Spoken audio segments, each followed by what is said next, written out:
peço para acompanhar junto com a gente a próxima reportagem que fala sobre Eduardo Bolsonaro e o influenciador Paulo Figueiredo, que foram denunciados pelo Supremo Tribunal Federal pela Procuradoria-Geral da República. Para a PGR, Eduardo e Figueiredo são suspeitos de articular contra a Justiça para beneficiar o ex-presidente Jair Bolsonaro. PGR denunciou ao Supremo o deputado Eduardo Bolsonaro e o influenciador Paulo Figueiredo. A acusação é de coação em processo judicial, com a suspeita de que os dois atuaram para pressionar a justiça e beneficiar o ex-presidente Jair Bolsonaro. Segundo o Procurador-Geral da República, Paulo Gonet, os denunciados se apresentavam como responsáveis por sanções impostas pelos Estados Unidos contra ministros do Supremo e até contra o Brasil. A denúncia afirma que Eduardo e Paulo utilizavam de ameaças, dizendo que se os processos contra Bolsonaro não fossem suspensos ou se a anistia não avançasse no Congresso, novas punições seriam anunciadas. Entre os episódios destacados pela PGR estão a suspensão de vistos de ministros do Supremo, a aplicação da lei Magnitsky contra o relator Alexandre de Moraes e a imposição de tarifas de até 50% sobre produtos brasileiros. O documento apresentado ao STF cita mensagens apreendidas pela Polícia Federal. Em uma delas, Jair Bolsonaro relatava ao filho que todos ou quase todos os ministros do Supremo demonstravam preocupação com as sanções. Para a PGR, essa troca reforça que havia um esforço coordenado para intimidar o judiciário. Eduardo Bolsonaro e Paulo Figueiredo vivem hoje nos Estados Unidos. Segundo as investigações, desde janeiro deste ano, eles teriam usado contatos próximos ao governo Trump para articular sanções.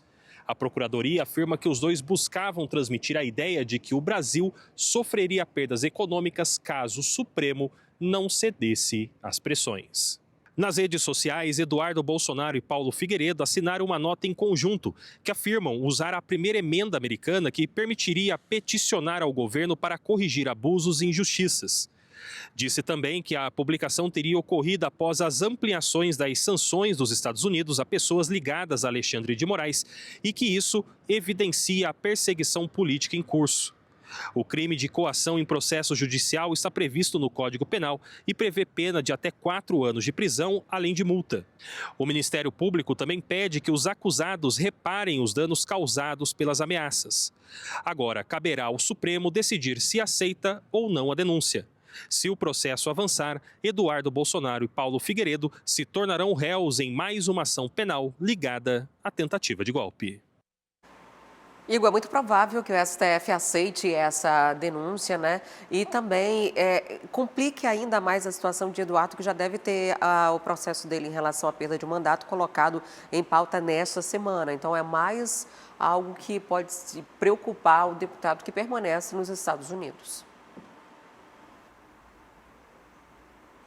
Adriane, excelente essa reportagem do nosso colega Bruno Tibério, porque ela resume bem as ações de Eduardo Bolsonaro nos últimos tempos. Imagine, por exemplo, que Eduardo Bolsonaro não pisa o pé no Congresso Nacional desde o início deste ano e que mesmo faltando as sessões, ele não pode perder o mandato por falta, porque ele é líder de bancada, numa manobra da semana passada do Partido Liberal. Eduardo Bolsonaro custa aos cofres públicos R$270 mil por mês, totalizando quase 4 milhões de reais ao ano. Ele tem o melhor plano de saúde, ele tem auxílio terno, ele tem auxílio aluguel, ele tem auxílio gasolina e tudo isso é bancado por nós, os contribuintes brasileiros. E como devolução, como retorno para a parcela da população, o que Eduardo Bolsonaro faz é o seguinte: causar uma crise diplomática entre o Brasil e os Estados Unidos.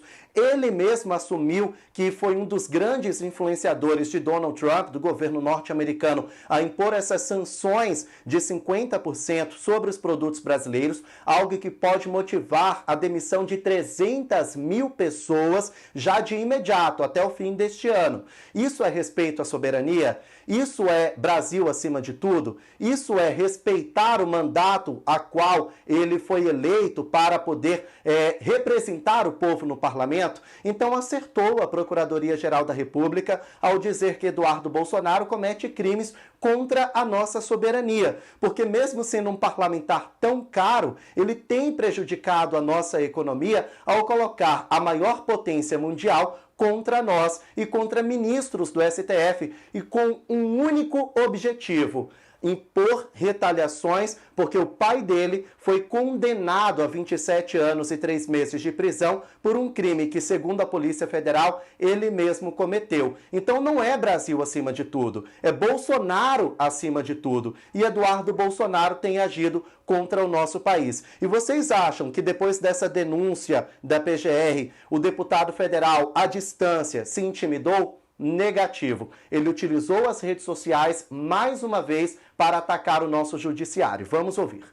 Eu espero que a elite brasileira entenda que somente parando a perseguição, cujo único remédio possível é uma anistia dos fatos, começando em 2019, para que não haja mais a possibilidade de se desengavetar qualquer desculpa para perseguir o opositor político, somente dessa maneira é que a gente vai conseguir reduzir essa temperatura. Eu espero que a elite brasileira seja pressionada a fazê-lo, caso não tenha a consciência necessária. Bom, vocês ouviram, então a condição para que os ministros do Supremo parem de ser sancionados pelos Estados Unidos e que as tarifas sejam pelo menos reduzidas é o PL da anistia, o perdão a Jair Bolsonaro. Se isso é patriotismo, então eu não sei mais o que significa essa palavra patriotismo. Há pouco, o Conselho de Ética da Câmara dos Deputados deu prosseguimento à análise do pedido de cassação de Eduardo Bolsonaro. Então são dois reveses que ele sofre hoje. Um na Procuradoria-Geral da República, que o denunciou ao STF, e outro no Conselho de Ética da Câmara, que analisa esse pedido de cassação. Ambos pelas mesmas posturas, por ele jogar os Estados Unidos contra o Brasil apenas para proteger o pai dele. Voltamos ao estúdio. Quer acompanhar as principais notícias do Brasil e do mundo? Então se inscreva no nosso canal e ative o sininho para receber todas as atualizações. A gente volta em breve com mais informação para você. Até o próximo vídeo. Tchau!